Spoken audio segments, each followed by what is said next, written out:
Sister tried to sabotage my life after I cut her off. Huge mistake. Hi. I'm 20F, the older sibling, and my sister Emily is 19F. Our parents have always expected me to take care of Emily. They've never really been around much. Growing up, they left most of the responsibility to me.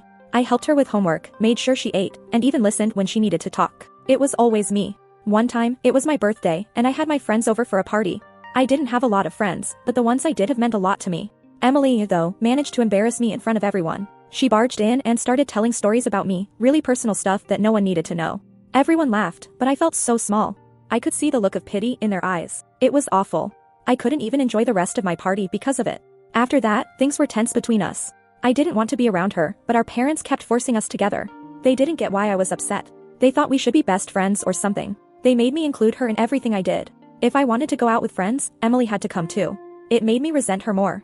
I just wanted my own space, my own life, without her always tagging along. When I was younger, we went on a trip to a beach, and I was excited to spend time with my family. However, throughout the vacation, my parents continuously favored Emily over me. They would praise her for the smallest things while ignoring my achievements. This pattern of favoritism was frustrating and hurtful, and it set the tone for future interactions where Emily was prioritized over me, leading to tension between us. Eventually, I decided I needed to get away. I wanted to live on my own, without the pressure of taking care of Emily all the time.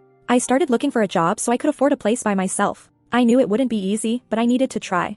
I wanted to be independent, to make my own choices, and to live without the constant expectations from my family. Maybe my parents could help out with rent a little, but I didn't want to rely on them. I needed to prove to myself that I could do this on my own. After the birthday incident, our parents thought it would be a good idea to include Emily in my social life even more. Their suggestion? Volunteering together. It didn't go well. Emily struggled to connect. My friends were polite, but it was clear they weren't thrilled about it. I felt stuck between them and her. It just made things more awkward. As I focused on my own life, Emily and I started drifting apart. We barely communicated. I was busy looking for a job and planning my move. I didn't have much time to think about her. We lived in the same house, but it felt like we were worlds apart. One day, I got an invitation to my local community reunion. I was excited about seeing my old friends and catching up, but Emily insisted on coming with me. I didn't want her to. I needed some space and time with my friends without her there. I tried to explain, but she didn't understand. It caused more tension. She felt hurt and I felt guilty, but I had to set some boundaries. The worst was when I had a job interview lined up. I was nervous but ready. I needed this job to start my new life. As I was waiting to be called in, Emily showed up. She thought it would be supportive to be there, but it wasn't. It just made me more anxious. I could see the confusion on the interviewer's face when they saw her with me. I tried to focus, but I was distracted. I felt embarrassed and annoyed. After the interview, I told her she shouldn't have come. I couldn't keep letting her interfere in my life. One evening, I found her in the living room and told her how her showing up at the interview was embarrassing. She didn't take it well. She said she was just trying to help. We ended up yelling at each other. Not long after, our parents got involved. They heard about the argument and, of course, sided with Emily. They said I was being too harsh and ungrateful. They blamed me for not appreciating Emily's support. It felt like no one understood my need for independence. Our parents didn't see how much pressure they were putting on me. They just wanted us to get along, but their way of pushing us together was only making things worse. The whole situation strained my relationship with Emily and my parents even more. We barely spoke to each other. When we did, it was cold and distant. I felt like an outsider in my own family. I kept focusing on my plans to move out, hoping that some physical distance would help ease the tension. One day, I found out through social media that Emily was having a baby shower. Our cousin Lily had posted about it.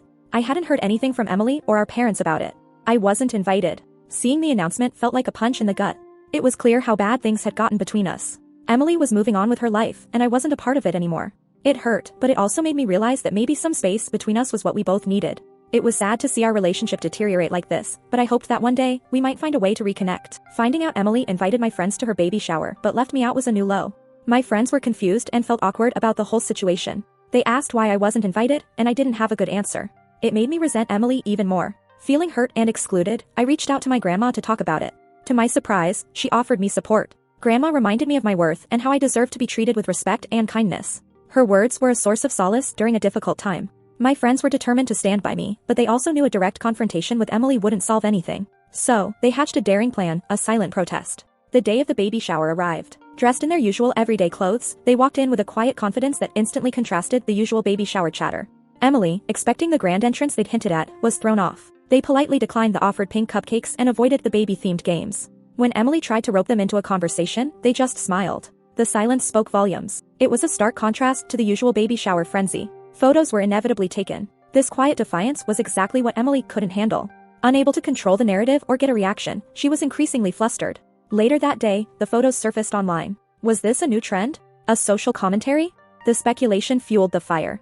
Emily, desperate to regain control, called me, fuming about the disrespect. "This is all you're doing, isn't it?" she accused. "You couldn't stand to see me happy, so you had your friends sabotage my shower." Of course, I denied it. But the truth was, my friend's silent act had spoken louder than any words. It exposed Emily's need for attention and highlighted the genuine support I had. It was frustrating because I had no control over my friend's actions, even if I appreciated their support. I felt stuck in the middle of a conflict that was getting more complicated by the day. All I wanted was to move on and focus on my own life, but it seemed like the drama with Emily was never ending.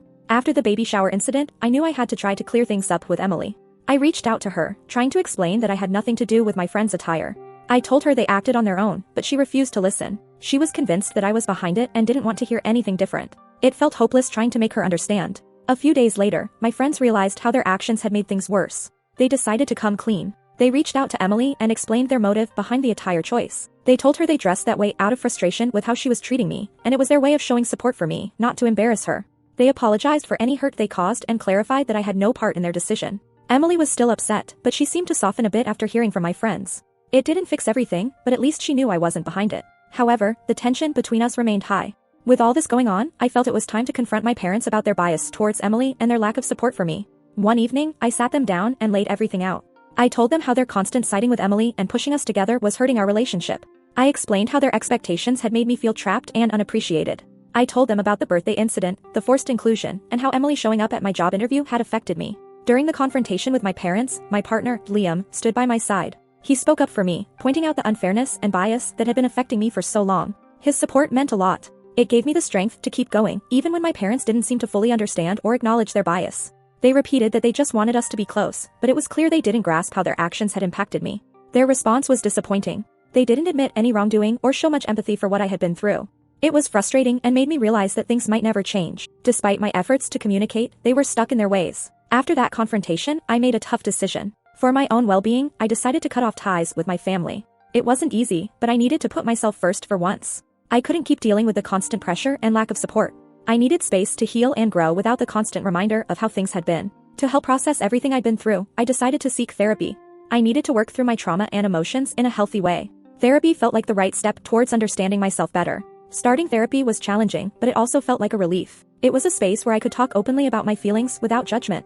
I started to understand more about why I felt the way I did and how to cope with those feelings. Therapy has been a game changer for me. It's given me a safe space to express myself and validate my decisions. Through these sessions, I've learned that it's okay to prioritize my own needs and well-being. I've grown a lot, becoming more confident in setting boundaries and standing up for myself. Each session brings a bit more clarity and healing, and I'm starting to feel more like myself again. Despite cutting off ties, my parents have tried to reach out. They've sent messages and even showed up at my place once, but it's clear they still don't understand. Their attempts felt more like efforts to pull me back into old patterns rather than genuine efforts to mend our relationship. Focusing on my own life has been liberating. Liam and I have been planning a vacation, something we both need to recharge and enjoy life away from all the drama. We've been looking at places we've always wanted to visit. It feels good to plan something positive and exciting, just for us. Reflecting on everything, I realize how toxic my familial relationships have been. The constant pressure, the lack of support, and the unfair expectations were draining. It's clear now how important it is to take care of myself. I've learned that self-care isn't selfish, it's necessary.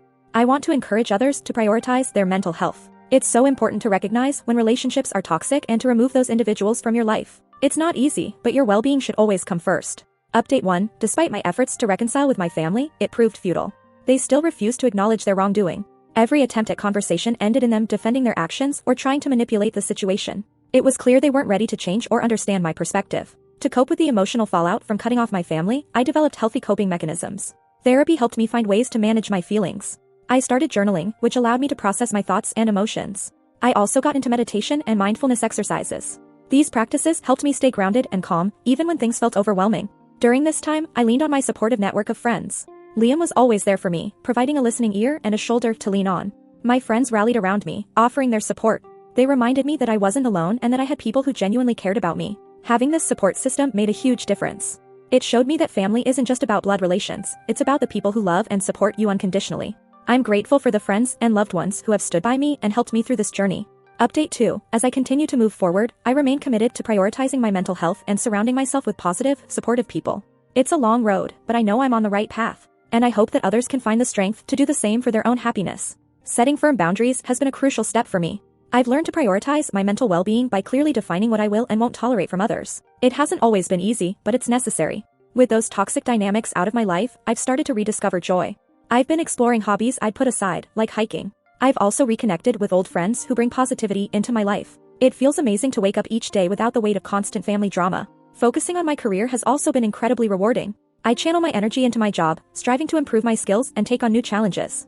I've received recognition for my work, which has boosted my confidence. I'm setting professional goals and working towards them, feeling more motivated. My relationship with Liam has gotten better every day. One personal example is how we've started a new tradition of weekly date nights. We used to let life get in the way, but now we make a point to set aside time just for us. It brought us closer and reminded us how important it is to make time for each other. This small but meaningful change has strengthened our bond, showing us that prioritizing our relationship can bring so much connection. Update 3, I made the decision to forgive everyone who had caused me pain, including my family. It wasn't easy, but holding on to anger and resentment was only weighing me down. Even when my sister called me this week, telling me she missed me, I chose to respond with openness.